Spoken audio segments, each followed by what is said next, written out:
位乡亲平安，欢迎收看今仔日7月15公视台记台早起新闻，我是丹妮。今仔日早起，咱先赶紧来关心汉光41号演习，将会是第6天，做滨海甲海沙部的作战。其中离岛马祖两侧侦察营，让去年是各一届进行海顶的实弹射击。也那伫本岛的演训当中，美国军员的刺针飞弹嘛头一届公开。 宪兵嘛头一届搭台北捷运执行快速移防甲物资的补给。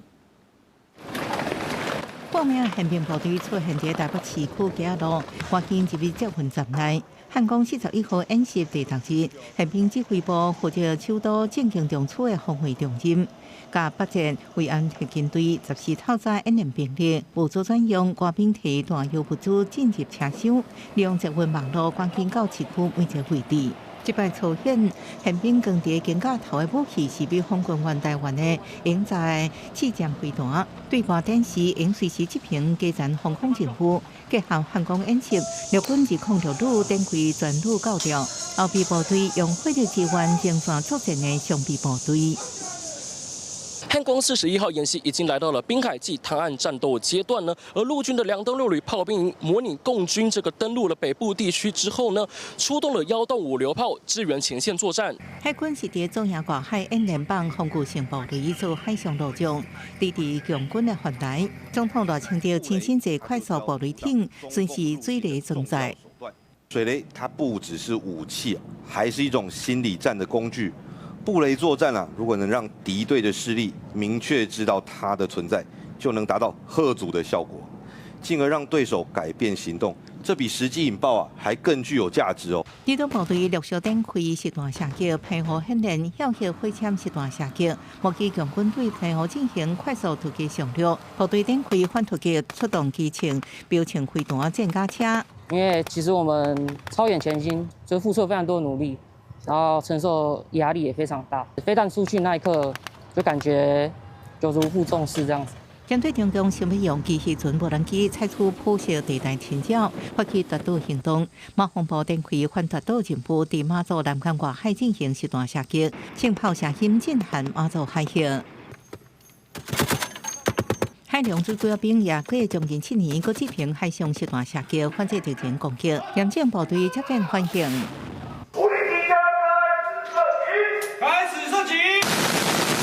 数十台 M60A3战车驶伫金门车路，近民众抢袭。金防部训练关键基础设施防护，战车机动部署到电信机房，尤其3道防护。国军离岛部队要展现守护家园的决心，协助强军的进犯。记者综合报道。汉光41号演习今仔日是第7天。 宪兵指挥部今仔日透早头一届实施万板大桥全线封锁的行动，为着模拟敌军为新北拍入去台北市的情形，这一届演练有设置4个防线，包括美国的艾斯科防御工事，而且嘛运用攻击性的无人机来打击。另外，今仔日苗栗、台中、南投甲彰化会先进行城镇润成的演练，时间是伫咧下晡的1点半至2点。 到时会单警报的声音，请民众都要配合疏散甲避难。桥顶传出枪声，搁庆出烟雾甲火光。宪兵出动分把战车，配合周边设置伏击区，用火棒扫荡敌军。汉光41号演习士兵操演第7日，演练一开始，目击敌方能加强为新北这边向台北这边发动攻击，拍算突穿万板大桥。 国军伫全长690公尺万板大桥顶悬设4站作战阵地，每个阵地差不多120公尺，配备8道作战障碍，有铁具板、更刺猬、战防雷甲美制新式装备，艾斯科防御工事顶，搁征调2台民间公车伫桥头做阻隔设施。防桥管制时间为10时半暝11点到15透早6点。附近党环表示，演习就是让大家做好准备。大家还是要心理。 准备啦，爱看免惊就对啦，嘛袂讲免惊，咱嘛是爱有准备啦。敌军突破第3站阻绝，宪兵透过无人机清扫各打击，伫周边大理高中顶制高点设伏击区，用火棒扫荡敌军。征收完之后呢，除了他们我们要这个排的兵力去打击之外呢，其实他还得到适量云豹甲车的资源，还有后方所谓的1朗重迫击炮的资源，它算是一个比较完整的一个攻防战略。跟去年比较起来，它封的道路面积比较广阔。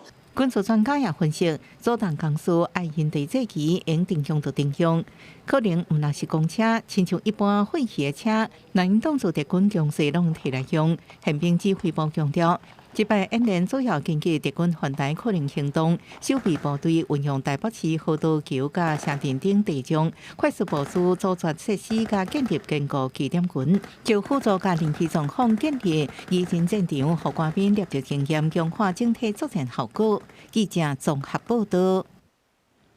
各位乡亲，刷来咱来关心天气。今仔日开始透西南风，中南部偏乌加金门马祖会落阵雨。然后其他的所在是侪云到好天，过道可能会落西北风。咱来看云图。今仔日各地高温差不多是31度至35度，大台北地区有发布温色高温的警示，可能会热甲超过36度。然后水汽的方面，因为今仔日开始透西南风，这2天中南部较会落雨。气象署早起嘛针对台中到台南6个县市发布大雨特报。然后过道要注意，可能会落西北风。提醒乡亲，若是出门，都要会记得早雨伞或者是雨码，嘛要注意熊熊的上大雨，甚至会造成积水甲淹水的情形。继续来关心三元电源科技伫咧高雄小港的超级电池工厂，昨晖透早是熊熊爆炸，有12个员工甲3个警消受伤。因为这工厂内底拢是锂电池，火是真恶拍花。因为惊会出现有毒的气体，所以市府针对小港的7个里有发布空气品质的警示，提醒民众窗仔门都要关好吧，嘛暂时较莫出门。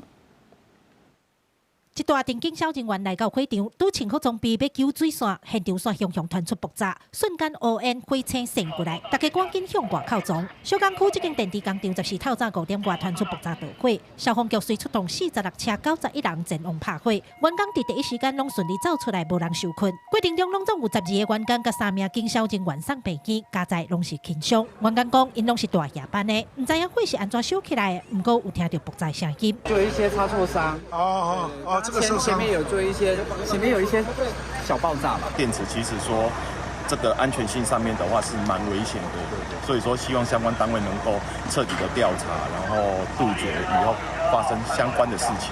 因为火烧的是锂电池的成品区，消防局派出机器人伫火场转水降温，环保局也派人伫周边侦测空气品质，虽望厂外检测拢无超标，不过早起厂内部分也是有测到氢氟酸，佮加上火烧的乌烟已经影响到小港7个里的空气品质。市府也发消息通知民众，爱关门窗，暂时唔通出去外口，因为惊锂电池会佮烧起来。目前消防局也持续伫现场转水监控当中。县长跟周界都没有检测出相关有毒性化学物质。那你用检质管在现场去检测，也是没有检测相关氢氟酸或其他相关的物质。虽然火打熄了之后，它因为这个元素的关系，还会在不断的在复燃，所以这是它最困难的地方。但是基本上都是用水，煮水线把它降温，然后让它的热能挥发完之后，那就可以火势就可以熄灭掉。市长陈其迈强调，伫咧找出导火原因进前，会要求业者相关的锂电池制停全部停工，后续也会用上严格标准来追究相关责任。对此，三元能源科技回应，会配合市府相关单位调查，针对意外造成地方的不安，因也感觉真实的。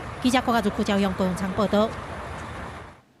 这个三元能源的电池工厂发生火灾，专家讲做锂电池的工厂，若是发生火灾，这火是真恶拍花。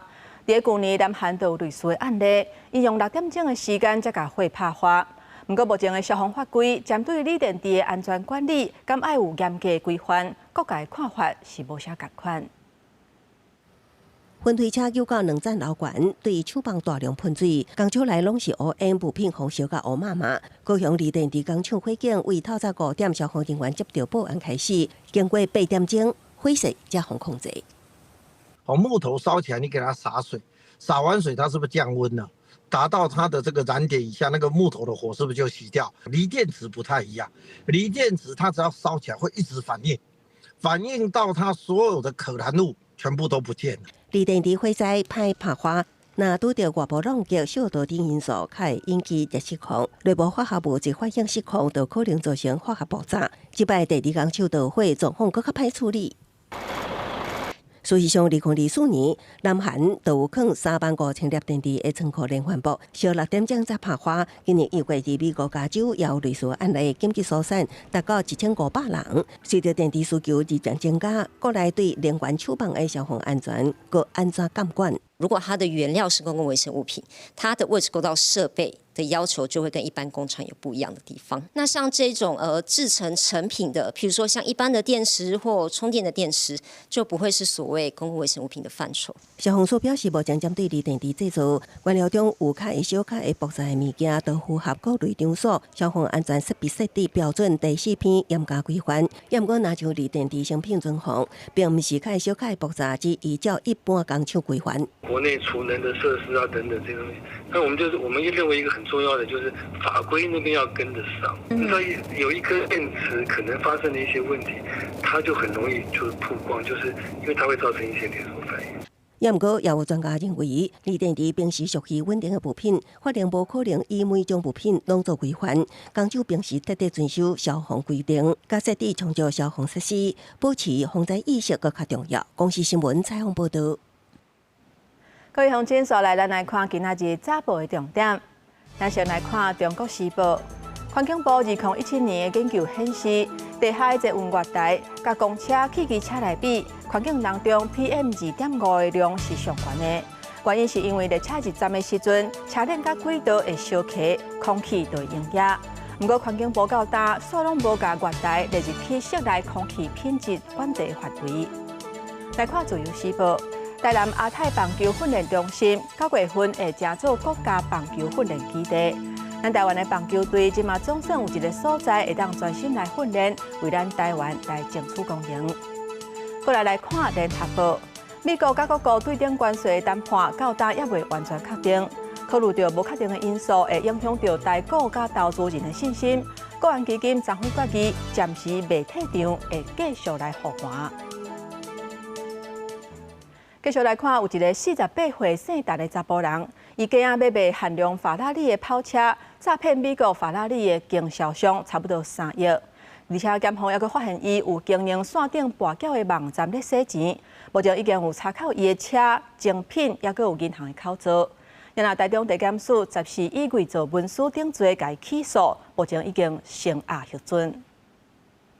白色保时捷、黑色特斯拉一台煞一台停伫豪华主体地下室。48岁姓陈查甫人，伊车拢互检方查扣，伊利用香甜国际甲国际赛车手的身份，讲是有限量超跑要卖，用美国买人收钱了后，所无交车，涉嫌诈骗。那假借出售法拉利限量超跑2辆，向美国的法拉利经销商进行诈骗。那因为诚信组显示法拉利车队的知名车手。加上他又伪造了国际律师事务所的律师意见书，美国的法拉利经销商就信以为真哦。姓陈主嫌伫差不多5500万的7期上班，营造车花形象，佮假造律师意见书博取信任，成功骗走美国买人935万美金，合台票差不多3亿。检方佮发现伊经营线顶签缴平台洗钱。主嫌还涉嫌在台中7起的商办经营不法网络签赌平台，全案已由台中地检署以涉嫌诈欺、赌博、违反公司法、组织犯罪条例起诉侦检。主嫌的豪华主体名车、精品皮包啊、名表甲真济银行账户，拢被检方查扣，不法所得，并向法院申请没收甲追定。台中地检署14侦结本案，将姓陈主嫌依照伪造文书等罪嫌起诉，佮申请羁押核准。另外一个姓陈的财务长30万交保。记者综合报道。国际消息，咱要来关心美国总统川普14宣布讲，罗西亚若无伫咧50天内，甲乌克兰达成停火协议，就会对罗西亚提出100%真严格刺激关税。也若上时，乌克兰总统泽伦斯基讲，伊甲来拜访的美国特使凯洛格，因的对谈是真有效果，嘛对川普军员的声明表达感谢。也若针对川普上新的这个宣布，目前罗西亚是也无回应。But we're very, very unhappy with them, and we're going to be doing very severe tariffs if we don't have a deal in 50 days. Tariffs at about 100%. You'd call them secondary tariffs. It's not my war. I'm trying to get you out of it. And we want to see it end. And I'm disappointed in President Putin because I thought we would have had a deal 2 months ago. 美国总统川普是伫北京甲北大西洋公约组织秘书长吕特见面时阵讲这项宣布。But we've made a deal today where we are going to be sending them weapons and they're going to be paying for them. 伫这时阵，乌克兰总统泽伦斯基伫基辅接待来访的美国特使凯洛格，表示双方讲话将有成效，也对川普军方声明表达感谢。根据美国广播公司特派员表示，川普戏剧性的转变显示对俄罗斯总统普京失去耐性，因为入侵乌克兰和西方制裁了后，俄罗斯已经设计出规套规避制裁系统，这个系统也可能对目前有判相比川普所威胁的出击关税有帮助。比如俄罗斯所会的亚舰队由数百只有不明所有权的油轮组成，应用来稳住俄罗斯出口石油甲天然气的来源。石油甲天然气占俄罗斯国家财政收入将近1/3，也占其他出口总额超过60%。公司新闻黄文玲报道。也那以色列甲加沙的冲突到当时已经超过1年9个月，以色列13个攻击加沙，尚无造成30个人死亡，而且其中一粒飞弹搁去击到供水站，造成6个囡仔甲2个大人死亡。以色列是有承认讲是因的疏失造成百姓的伤亡。也那当咧协调停战的美国总统川普讲，希望后礼拜就会当解决停战的问题。查甫人抱囡仔赶紧走向病院去，也有不少人是负受伤的囡仔行向病院。以色列13搁再对加沙发动袭击，看到人讲有一只无人机对努瑟拉塔纳名营的供水站发射飞弹，造成当时30多名正伫排队提水难民，有8人死亡，其中有6个人是囡仔。في تمام الساعة 9 صباحا تفاجأنا بقدوم العديد من الحالات إثر استهداف صاروخي لتجمع حول نقطة مياه. كانت الإصابات غالبيتها من الأطفال والنساء. تعاملنا مع 17 حالة منهم 7 أطفال. 以色列军方事后承认，原本飞弹攻击的目标是一个武装分子，却是发生技术性的问题，造成飞弹攻击的地点离目标近10公尺，遗憾造成无辜民众伤亡，已经启动调查，调查这飞弹身亡的原因。另外，加沙中部也有主题大楼遭到以军的攻击，造成至少19人死亡。以哈冲突也让各国民间发起支持巴勒斯坦活动，不过英国却是甲支持巴勒斯坦的组织巴勒斯坦行动列作恐怖组织。引发支持者伫当地12集合伫伦敦市中心示威来抗议，至少有42个人因此互抓起来。也来以色列民众13日集合伫耶路撒冷的总理官舍进前，呼吁政府赶紧达成释放人质的协议，希望是一摆释放全部人质，不是分配来释放，并且结束这战争。אנחנו לא מוכנים שתסתפקו בחלק. אנחנו מבקשים הפעם את כולם. 这阵以哈双方伫美国总统川普的协调之下，针对美国提出的60天停火协议，包含分阶段释放人质，也佮以军提出加沙部分地区这条件，正伫进行协商。川普希望能伫下礼拜顺利解决停战的问题。对以哈冲突开始，加沙已经有超过58000人死亡，超过一半死者是妇女甲囡仔。也来过去24小时内底，死亡的人数又佮增加139人。公视新闻，陈思东编译。根据英国媒体报道，美国要求日本甲澳洲表态，讲台海若发生战争，因会安怎办？澳洲的总理讲无希望改变台海的现状。有学者分析，美国会要求盟友来表态，是因为需要战略突破，稳定印太局势，避免中国愈来愈强。而且嘛，因为罗西亚甲乌克兰的战争，也佮有中东的局势有变数，美国应该是无希望3线作战的情形来发生。英国金融时报报道，美方最近要求日本、澳洲表态，会伫台海战争中扮演的角色，也加爱增加国防开销，用来应对中国对台湾愈来愈增加的威胁。拄啊好伫中国进行访问的澳洲总理艾班尼斯回应，无希望台海现状有任何改变。We support the status quo. When it comes to Taiwan, we don't support any unilateral action there. We have a clear position. 和中国制裁，美国国务卿卢比奥在伊伫东南亚国家协会外长会议场边，甲中国外长王毅会晤。不过外界关心王毅敢有警告美方，袂使互总统赖清德以过境签证经过美国。卢比奥回应，这毋是警告性质的会议，也强调无讲到台湾当日举行的汉光演习。I think the Chinese position on Taiwan has been expressed. I don't think it's a mystery to anyone in terms of where they stand on it. And our position has also been expressed pretty openly. 学者分析，俄乌战争加中东局势拢还未稳定，若是台海佫出现冲突，恐惊会出现美方无想要看到的三线作战。美国需要友盟友共同稳定印太局势。美国在地中海还必须在红海必须要有一些这个戒备。那对伊朗，美国也是在波斯湾也不能完全没有防范。那这样的情况之下，你怎么能够全心在亚太地区来对付中国？所以你必须要找你的盟友。学者嘛讲到，美国陆续公布扣各国的关税，不过准讲是美国的盟友，像讲日本、欧盟等，嘛无占较赢面。虽然台美关系持续加深，不过嘛还搁伫咧磋商关税，到尾税率会如何？照川普的个性，也是真歹事先预测。记者综合报道。今仔日国际上还阁有啥物大代志？带各位乡亲咱做伙来看世界。咱国南美洲的友邦巴拉圭的总统帕尼亚，今仔日伫咧巴拉圭的首都接见咱的外交部长林佳龙，甲30个商业界的头人。因讲会依附甲台湾的邦交，嘛宣布总统赖清德8月份会去拜访巴拉圭。乌克兰总统泽伦斯基14甲川普通电话，感谢川普愿意支持乌克兰。泽伦斯基嘛宣布，因的政府要来改组，已经有提名现任的第一副总理兼经济部长苏维利丁科来做新的总理。因那现任的总理是米哈尼会接国防部长。来看西班牙去年热人有2191个人死亡的原因，拢甲高温烧热有关系。今年5月中至7月中，已经有1180个人因为高温相关的原因来死亡。这甲去年同期敢若70个人因为烧影死亡来比，今年的人数会当讲是日头增加。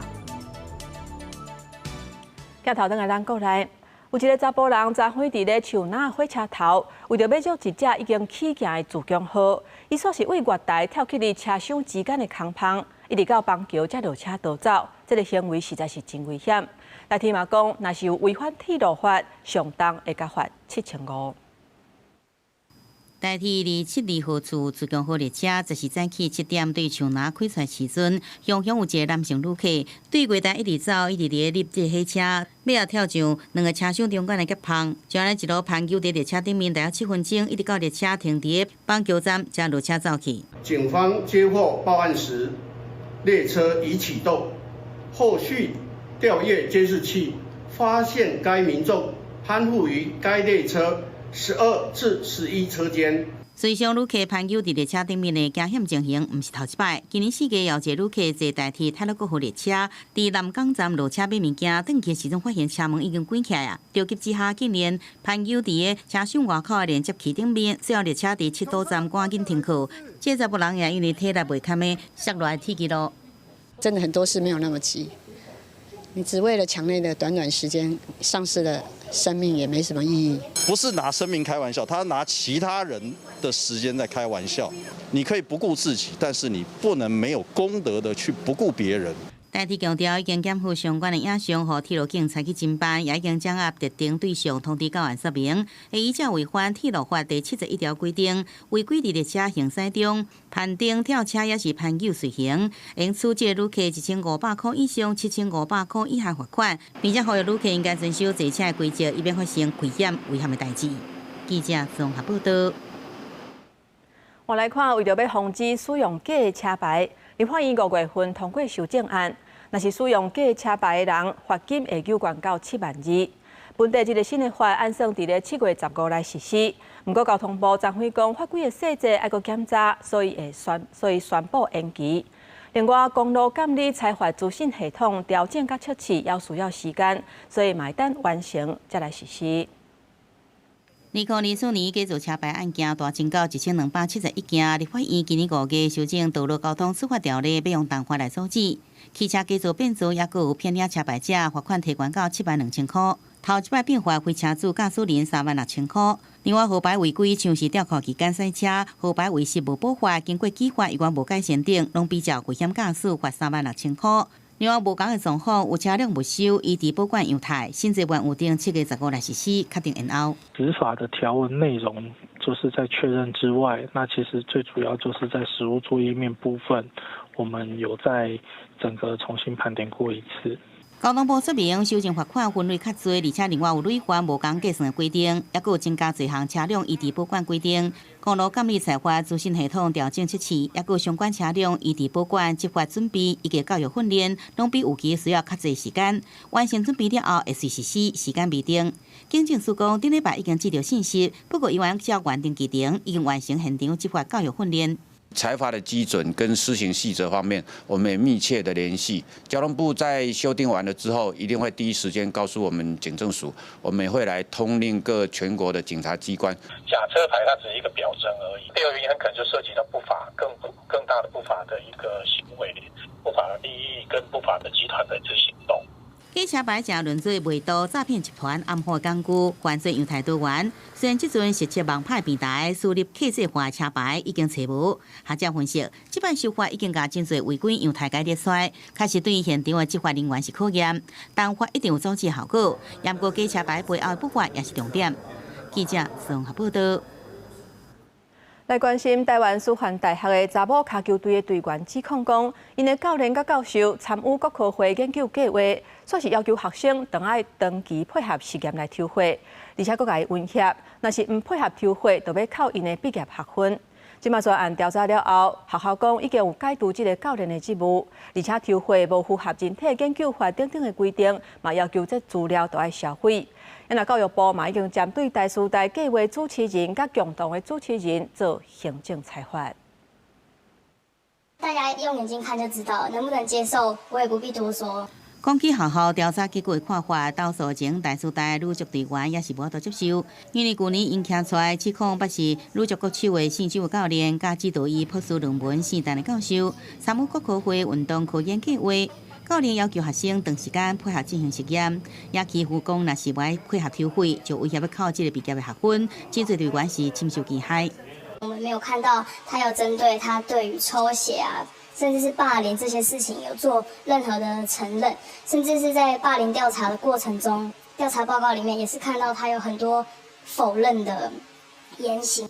专案经过大师大调查完成，学校发出声明，强调部分抽花毋是由护理人员来执行，抽花进前无取得书面同意，无符合人体研究法的规定，已经终止计划执行，资料销毁处理，也解除这个姓周教练的职务，不应再带领运动代表队。已经没有在做了，是他来调查，然后就是那些收案还没分析的那些就不能就要销毁这样。虽然姓陈的教授讲计划已经停止，姓周教练有发出黑色的批，也毋过学生会甲指控的女足队员拢认为讲，敢若解除教练职务也无够，学校方面应该更加积极处理。我们在谈正义的时候，我们其实是希望这些权力压迫跟侵害不要再发生嘛，不够了，而且那个受害者保护机制也是完全失灵的。学校到底有没有提醒这些老师不能做这些事情？对此，教育部讲，经过学校欺负防治委员会审议认定，确实姓周教练有欺负的行为，建议该解除聘任2年。教育学校告评会审议中，也分别对大师大计划主持人、共同主持人处以行政裁罚，并且看情节追究相关人员的责任。记者综合报道。我来看各位院甲卫福部桃园病院合作，予医护人员分数电挂追踪器。会当知影医护人员出入病房敢有洗手甲消毒，希望透过管控会当减少病院内底烧化的情形。若这是全球的头一个，嘛是大成用伫咧台湾的新技术。2021年1月新冠疫情期间，卫生部桃园病有一位医生，敢若伫咧照顾确诊的病人了，无做好手的卫生消毒，造成大规模院内感染。为了要强化相关的防治作为，桃园病甲国家卫生研究院合作，开发全世界第一个透过物联网 AI 监测系统，只要医护人员挂一个蓝牙追踪器，就让知影医护人员是毋是有做好洗手甲消毒。我们担心医疗人员会有一些惰性的一些问题表现，所以我们是要去实际的去侦测说，他的确去接触到病人，他是不是有确实洗手。研究团队讲，那个追踪器是一种被动式的感测技术，会让这个医护人员入去监护病房了，是不是有确实的洗手？摸过病人或者是病人周边的环境了，是不是有遵守规定，单洗手或者是淡洗手了，才离开病房？所有资料拢是用网络传到分段资料库分析。研究证实，医护人员洗手的行为准确率有72%。比较挑战的就是说，不可以透过镜头、影像的方式来做一个监控。那在加护病房里面也有很多其他很严格的这些医疗器材的设备，所以我们在做这个系统的设计的时候，确实遇到很多的挑战。研究团队强调，这项创新的医学工程检测的过程，拢无用到摄影机监控，也无侵害隐私的疑虑。那是让协助医疗院所管理医护人员手部的卫生，会让降低病人院内感染，也个提高病人治疗好势加存活的比率。以后将会技术转移，扩大推展智慧医疗照顾发展。公司新闻综合报道。进前查甫囡仔凯凯防虐待死亡的案件引起社会关注，因为今嘛进一步推动修法。社家署表示，新的制度为7月初10开始实施，未来出养的评估会换做地方政府来做。因为机关是以收养的申请为主，那违规者上当罚15万。因为违规严重的，会停办1年，甚至是取消收养的许可。新北市一个查甫囡仔凯凯，因为经过医护人员的委托，该送去予人母照顾，却甲囡仔虐待死亡。这个案件嘛进一步促进修法。社家署伫7月初10公告修正《儿少收出养每项服务者许可含管理办法》，新制已经开始实行，限制干那社服单位才通来做收出养的每项机构。然后修法了后，出养评估是该由地方政府来做，目前全国拢总有8间合法的收出养每项机构，机构嘛要成立审查小组来审查收养人的资格。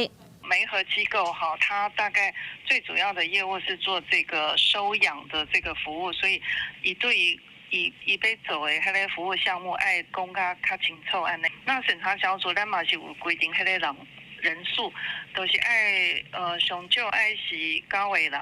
安尼内底都是爱有地方政府的代表哈，另外都是专家学者安尼。另外，地方政府的社工也要上课，合适了解儿童发展，增加对虐待案件敏感度等等。社家署表示，若是家长主动要找机构斗相共，嘛是要先经过地方政府评估开案了后，才会开始媒合。有收出养机构表示，希望政府的评估报告会当尽量做较详细。政府嘛就有较全的资源甲社工人力，才通达成修法的目的。如果他们都可以很清楚知道这个出养的指标是什么，然后出养可能在这个过程中我们需要注意到的是什么？那家庭它的资源盘点是不是有很完整的被盘点到，然后再转给我们，可以进一步的做后面的出养准备，比较不会是停在前面的调查阶段。社家署表示，若是业者违反管理办法，根据《儿少权益保障法》，由许可主管机关通知限期改善，若无改善，上当是罚15万；若情形较严重的，会要求机构停办上当1年。嘛会公布申请许可证的机构，也是人名甚至废除收出养业务的许可证。记者卢尚如、郑春友台北报道。我来看连贯的消息，玉山厂的2号机敢要停跑，8月23要来公投。反核电的团体向中选会申请成立反对方的办事处，希望会当伫咧电视发表会也是辩论会来表达意见。而且反核团体嘛呼吁提出公投案的民众党立委吴国昌出来公开辩论。反对核电重启，反对老旧核电厂继续服役。环保团体来到中选会头前发出诉求，因为8月23就是佛山厂重新启用公投的投票日。中选会表示，无论是同意还是反对公投，双方拢爱有才会来举办辩论会。提出公投案的民众党是由党团总调吴国昌来成立公投办事处，徛伫反对立场的环保团体暂时来交反核电事务，要来向中选会申请成立公投反对方的办事处。伊嘛要求中选会要赶紧审查，唔望伫咧辩论会顶头针对核能安全、核废料安全处理等等的问题来辩论。核电继续使用那是足无公平，咱这世代无公平，咱区域无公平，咱族群的无公平。咱是爱先成立办事处，了摕到这个文号了，咱才有法度来去推荐咱上电视辩论的人选。屏东佛山厂1号机则伫5月中停放，立法院5月20岁就三读通过重新启用的公道案。有律师就指出，佛山厂伫咧1978年起做40多年前的建物，面对地动耐震的设计无够较全，除了建筑有安全的疑虑，佛山厂阁起伫咧断层带下底也有沼气，若是要重新启用，实在真危险。伊指出，即马国际拢真关注再生能源，发电能源已经毋是优先选项，呼吁台湾嘛要赶紧转型。咱有即对厂商，伊要把物件卖到全世界去啊！全世界有真侪国家，恁拢足重视迄气候的问题，所以咱感觉，若是真正要做，应该是用再生能源。过去佛山厂就捌发生过几若件的核案事件，其中核电厂历来上严重的二级核子事件，就是发生伫咧佛山厂。若是佛山厂要继续胖互当地民众甲款团是拢真烦恼。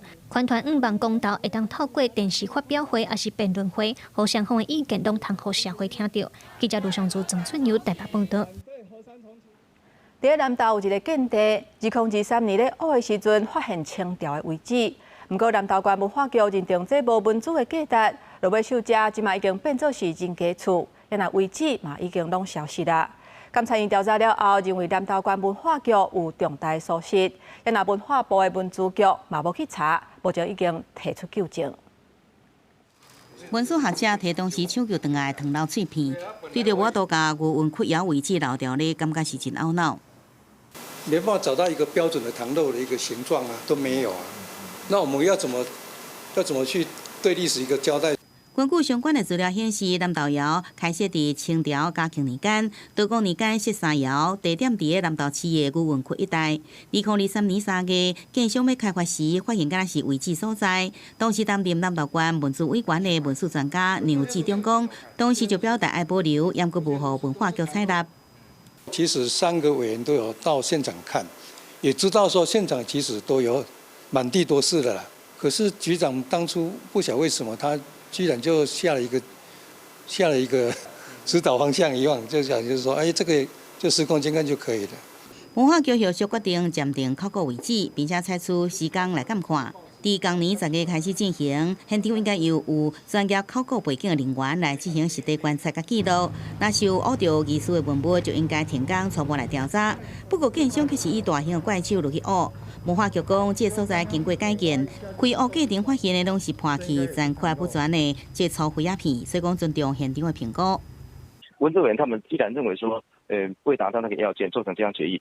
就算我们文化局，我们有无权去跟他讲说啊，不行，这个一定要如何，这样等于是推翻了文字委员他们的决议啊。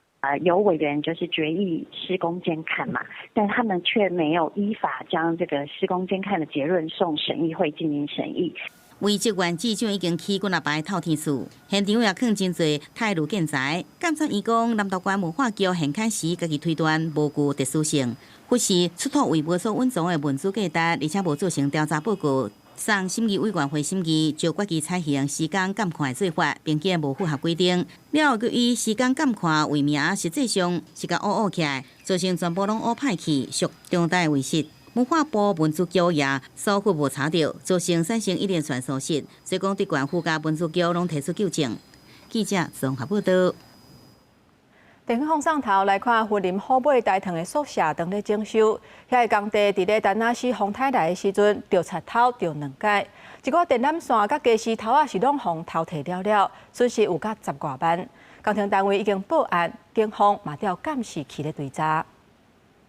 有一个人身躯顶拍着电缆线，伫工地上野行出来，抑个四界上惊互人发现，背后还有一个人对工地内面行出来，也拢有搬电缆线。云林虎尾大塘宿舍修理工地，风台过了11个准备要施工时阵，发现电线钢骨被偷摕，损失超过10几万。偷摕去的，本来规排拢钱钱啊。就拢加时啊，20万的加时拢伫遮，他怎么搬的？所以因拢知影才有坑。是，较早捌去买做，才会知影啦。施工单位讲，调工地监视器发现，自初5透早就有3个人走入去工地内面，将电缆线、器材等10几项物件偷摕走。初7风台来进前，又有人入去内面偷摕，因已经报案，由警方调查。经调阅现场周边监视器画面，追查可疑嫌犯，目前正积极侦办中。警方呼吁施工单位应加强防窃措施，贵重设备应妥善上锁或移至安全处所，避免宵小有机可乘。施工单位讲，这款器材拢有小可藏起来，一般人伫咧短时间内要找到骨头地走无遐容易，怀疑是进前伫咧工地做临时工的人偷摕。警方表示，伫接到报案了，已经扩大调现场周边的监视器，积极追查。公司新闻综合报道。人讲有钱食免，无钱免食。这个风台扫来，加上雷公四那，造成家己布袋市的免鱼真侪是拢悄悄冰冻。有渔民饲35000斤的免鱼是拢总死去，这个损失可能超过500万。岸边满满白色的所在，拢是警示冰冻的免鱼。阮那的主人讲，因遮阁有饲乌鱼、沙巴鱼，风台过了后拢无代志，就干那这两区免鱼全部冰冻，计用35000斤。因为它是石手科的鱼，它耳腔内有耳石，那耳石会跟声音产生共鸣，所以它会直接刺激它的脑部神经。如果说那个声响超出它能够接受的范围，它就会晕眩，甚至严重就是死亡。渔民讲，这种高金质价值的鱼仔已经饲3冬，原本伫风台来进前，已经有家人讲好要用1斤100个的价格，互人来收。想袂到一个风台过了后，两区的鱼仔全部死去，损失超过500万。两个加起来大概是35000斤，35000斤的150，养了3年，那个成本不敢算，电钱啊，还有人力啊，还有饲料费用，就像乌鱼一样，养到快要收成的时候没了，我相信那个的损失都已经是到最高点了。渔民表示，免鱼对养殖环境真敏感，为鱼仔开始饲，若有啥物死角煞，就会造成损失，成本甲风险较悬，所以才会有钱食免，无钱免食这句话。饲免鱼看天食饭，拄着风台，心花全部乌有去。渔民无奈讲，即马有钱嘛无变通食。记者林慧婷家己报道。来看高雄的基丁国中有一个国文老师叶定允，伊用全台语咧上课的哦。毋但会教囡仔用台语念古文，有当时啊嘛会弹吉他，带囡仔唱台语歌。而且伊嘛是伫咧夜市啊唱歌的街头艺人。伊讲希望有一天台语会当成做大家基本的能力，毋是特殊才艺。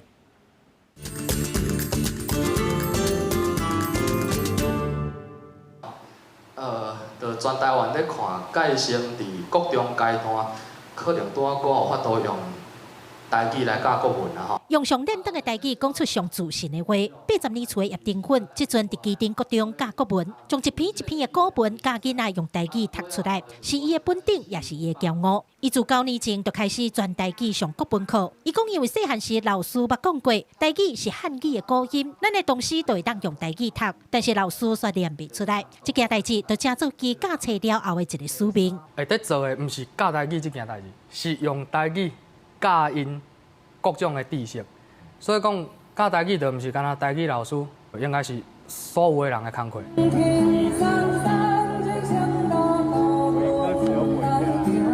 吉他舞咧，伫各大活动也是夜市啊，哪弹哪唱。除了做老师，叶定允嘛是一位街头艺人，艺名叫做路边食艺人。有时阵伊上课嘛用唱歌的方式，带囡仔学唱台语歌，用上轻松的方式去向囡仔学讲台语。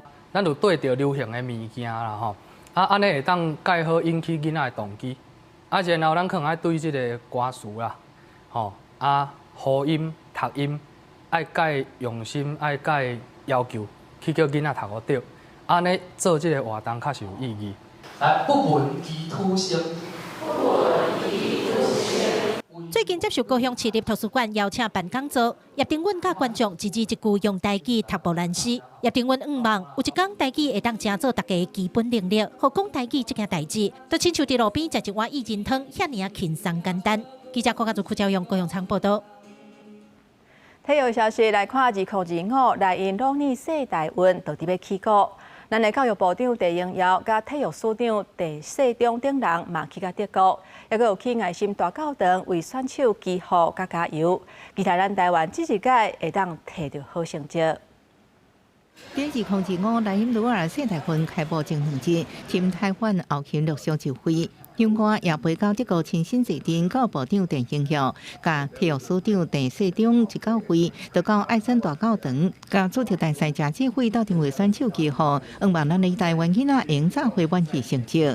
那这一次，我们到了爱森大教堂的时候呢，教堂这边的神父也非常的关心我们台湾的运动员以及台湾的处境，也特别提到说，他很高兴跟我们一起帮我们祷告，希望呢台湾能够一直非常的平安和平，然后免于战争。那也希望我们这一次的世大运能够好的成绩。诚心祈求一切平安顺利，当然一切拢是天助自助。为提供选手上好照顾，后勤比较阿号分析中继站设附现时工具甲物理治疗所等，希望用伫无选手选的情形之下，提供选手上好的资源协助甲上有力的后盾，互咱的选手无负担全力拼战。记者综合报道。咱台湾伫咧日本关西世界博览会，为8月初2开始，会推出为台湾文化印台版的这个活动。这届计共有129场的演出，文化部用咱台湾的庙宇来做主题，结合科技、民俗，互观众亲身来去体验咱台湾传统的文化。新疆伫台顶用现代舞的方式来跳，甲台湾顶头的精神结合导演、灯光和音乐，带观众入去一个神秘的庙寺文化，呈现出来科技、信仰和传统的对话。因为一般的他可能就是以传统的出阵去演嘛，当然我们希望是结合这当代舞去柔合传统的神将。这是文化部伫咧8月初2到8月20伫咧日本关西世界博览会，准备要登场的拼场技术冲击表演。一届台湾拢总有38组的技术团体，540位技术家去到日本关西做129场的演出。文化部希望透过台湾的庙宇文化，让世界认识台湾。我们国家跟日本没有邦交，可是我们的友谊非常深厚，所以我们终于取得能够进到这个正式的大阪世博的那个广场做表演。文化部表示，虽然台湾无法度正式以国家的名义参加世博，不过因为台湾和日本的关系真好，得到日本各方面的支持，所以才会当有这么多活动。下星期也列做大会正式的表演项目。另外，这届因为文化预算不够，由导演吴念真和灭火器主唱尤大正发起的为台湾伫世博看见台湾的募款活动，今仔37点钟就成功募得612万的台票，因为台湾人的团结。才有机会用文化技术的形式，让台湾文化徛起世博的舞台。记者陈选林秀凯台北报道。7月12日的时阵，咱台湾的火箭照日本北海道的太空港来发射，不过升空了后，才爬起离甲4公里远，都因为石拉棒吹气转落去，火箭转倒落落来。这一届虽然是无爬到100公里远的这个目标，不过这一届经验嘛对未来发展真有帮助。提起相机手机大家专心倒打算，准备迎接火箭发射的瞬间。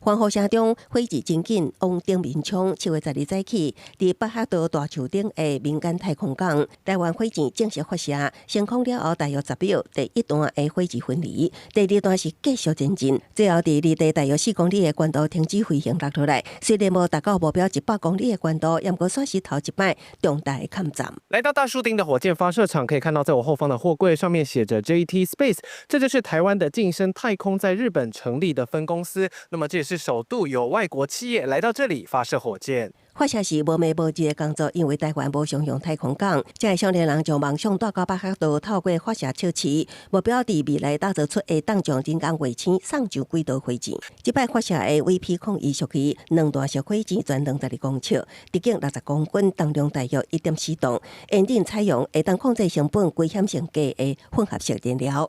台湾进行表示，为点火推动脱节高点火拢真顺利。推测是因为第二节的石棒脆裂，才造成无法度达到预期的高度。另外，台湾火箭要看海发射，也要面臨真濟關卡。日本と台湾は当然法律がいろいろ違うので、その法律を理解してもらって、日本の法律に従って打ち上げの準備しなきゃいけないので、結構台湾の企業さんにもお手間はかけてしまったな。经过我3年日本专家严格审查，高拄着风台搅局，造成发射作业2摆延迟。中期尾虽然袂当达成目标，也毋过搁较进一步确认火箭性能，一摆累积的经验会变做未来成功的养分。公司公职记者采访报道。有一个85岁老大人，少年时代时阵伊去爬关山，不过因为输当时冻伤真严重，全失去19支指头啊。不过伊还是无放弃，因为爬山经验真丰富，即马伊是真注心咧教囡仔爬石壁，而且嘛用伊家己的经验来鼓励大家。85岁的柯芬妮带较无伊一半岁数的助理，伫这片山壁安好锁啊这安全设施，所来为参加课程的囡仔绑好安全带，随开始爬山壁的教学加实地操作。意大利出世的柯芬妮本来就是爱爬山的人，18岁就开始一直向地表悬度伫挑战，26岁移民澳洲，转换去爬山壁的活动，继续挑战各国的悬山。1996年，56岁的柯芬妮组团特工会当讲无法度爬的阿玛达布拉姆峰，虽然成功爬起来，却因为严重冻伤，失去9支指头啊，甲全部的脚指头啊。I was in hospital here in England for nearly 4 months in Canberra Hospital doing a number of operations. So when I came out, I had to rethink about my life. I think the idea to go back climbing helped me. Give me a goal. And when I was at the 10th floor of the Canberra Hospital, I was looking at the Isaac Ridge, and I was thinking to myself, I wonder whether I'll be able to walk there one day. 出年了后，柯芬妮开1年半福建，到尾也行出人生另外一条路。参加7月13北极马拉松的选手，虽然未面临生命危险，不过规个过程嘛是真侪挑战。看得出来，北极马拉松全程嘛是42.195公里，同款原来有敢若走21公里外的半马，不过比赛场地长度敢若4.22公里。也就是讲，参赛选手爱伫北极海这片浮冰顶悬走10人的全马，还是5人的半马。比赛前的训练，都敢若会当伫所在的法国普冰船甲房顶适应课啊。I think the biggest thing with training has been the boat moving. So even though you're doing laps around the boat, it's constantly moving. So not running into anything, but it's good to get acclimated to the temperature.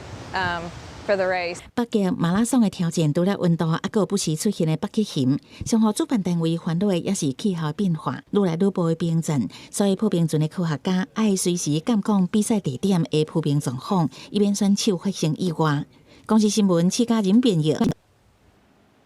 唔捌饲鸟的人可能唔知影，三花啊，也就是鸟的分数顶有3种色水的，其实差不多拢是母的。日本甲美国的科学家经过1年的研究，证实讲其实鸟分数顶的色水，甲性别的关系并唔是巧合，是甲基因有关系。可愛いですね。たまんないです。目睭天大蕊世界望，南美国拍地碰一边，毛色有乌白、橄榄色小蓝的三花鸟是真侪人介意的宠物。过去60多年来，三花鸟毛乌色甲橄榄色遗传基因到底为倒来，一直是一个谜。即马日本九州大学研究团隊經過真侪年的研究，總算解開這個謎。グループは三毛猫の遺伝子を他の猫と比較分析するなど詳細に調べた結果、性別に関わる X 染色体にある遺伝子 ARH-GAP36 が黒と茶を作る遺伝子だと特定。この遺伝子に変異が生じると、タンパク質が作られる量やタイミングが変化する影響で、本来黒になる毛が茶色に変わることが分かりました。另外来做这只鸟的基因内，也佫有白母的基因，就会互鸟变做三花鸟。因为鸟母的基因是2个 X 染色体组成的，所以基因变异的情况出现伫鸟母身躯的机会大。唔再形成三花鸟，大部分拢是鸟母的情形。被拄到讲的三花鸟，可能要几落万只才有一只。毛の色を野生色からオレンジ色に変える変化っていうのがもしかすると神経の働きに影響するかもしれないです。猫の毛の色と性格の関係とかってそういうことに近づけるような何か分かるかもしれないというようなこともちょっと考えてます。这甲柑仔色鸟大部分是鸟感研究共款。九州大学佮美国斯坦福大学的研究团队同步发表相关的论文，共款讲到柑仔色鸟模式的基因秘密。柑仔色鸟基因内底 ARH-GAP36基因欠一段关键 DNA 序列，影响控制黑色素细胞的基因显现。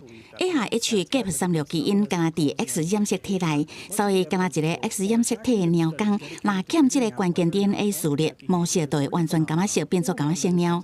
鸟母必须是两个 X 染色体拢欠这个关键序列，毛才完全变柑仔色。公司新闻陈思彤编译。天气报你知，咱来看今仔日各地温度。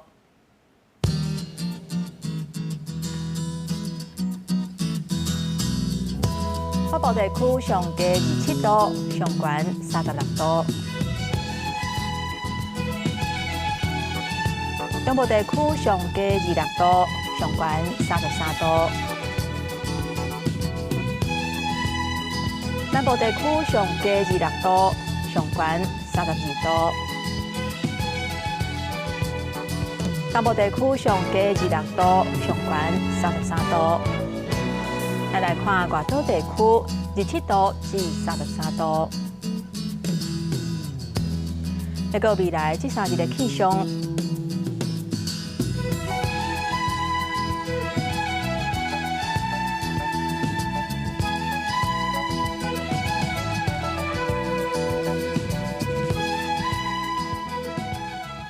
感谢乡亲收看今仔日的早起新闻，我是丹尼，明仔载同这个时间，咱再会。